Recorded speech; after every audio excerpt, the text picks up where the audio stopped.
Greetings from Duo Housing in Washington, D.C. And here is a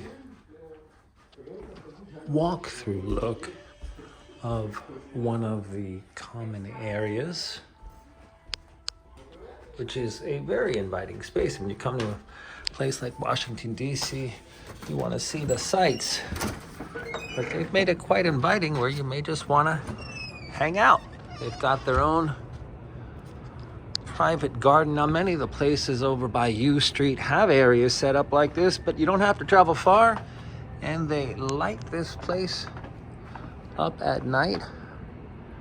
Just a little addition to your stay.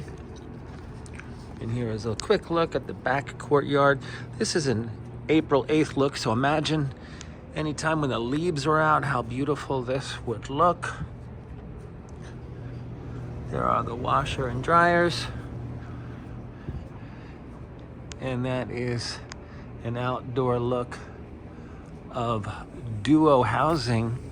Now, this is on 11th Street in Northwest Washington, D.C.